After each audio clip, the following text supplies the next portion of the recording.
প্রেমিকার ঘরে প্রেমিকের লাশ উদ্ধার। সোমবার রাত ৮টায় উপজেলার বারপাড়া ইউনিয়নের মোহনপুর থেকে মরদেহটি উদ্ধার করা হয়। নিহত টিপু সুলতান উপজেলার গাবতলী গ্রামের দেলু মিয়ার ছেলে। অভিযুক্ত রূপা আক্তার একই গ্রামের শেখ বাড়ির সৌদি প্রবাসী বশির আহমেদের স্ত্রী। কুমিল্লা সদর দক্ষিণ মডেল থানার উপপরিদর্শক এসআই দিলীপ কুমার মজুমদার এ তথ্য নিশ্চিত করেছেন। নিহতের চাচাতো ভাই মোহাম্মদ মহিবুর রহমান বলেন, আমার ভাই টিপু সুলতান পাইপ ফিটিং মিস্ত্রি। তার সঙ্গে রূপা আক্তারের পরকীয়া সম্পর্ক চলছিল। শনিবার রাত ১০টার দিকে সর্বশেষ চাচাতো বোন আখির সঙ্গে ফোনে কথা হয় তার। এরপর থেকে তিনি নিখোঁজ রয়েছেন।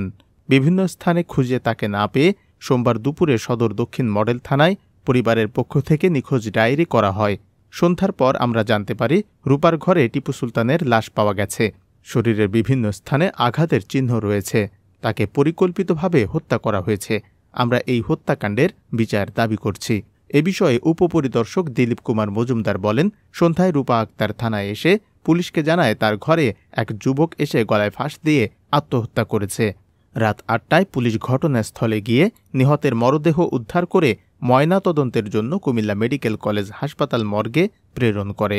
প্রাথমিকভাবে ধারণা করা হচ্ছে পরকীয়া প্রেমের কারণে এ ঘটনা ঘটতে পারে। এটি হত্যা না আত্মহত্যা খতিয়ে দেখা হচ্ছে। এ ঘটনায় পরকীয়া প্রেমিকা রূপা আক্তারকে আটক করা হয়েছে।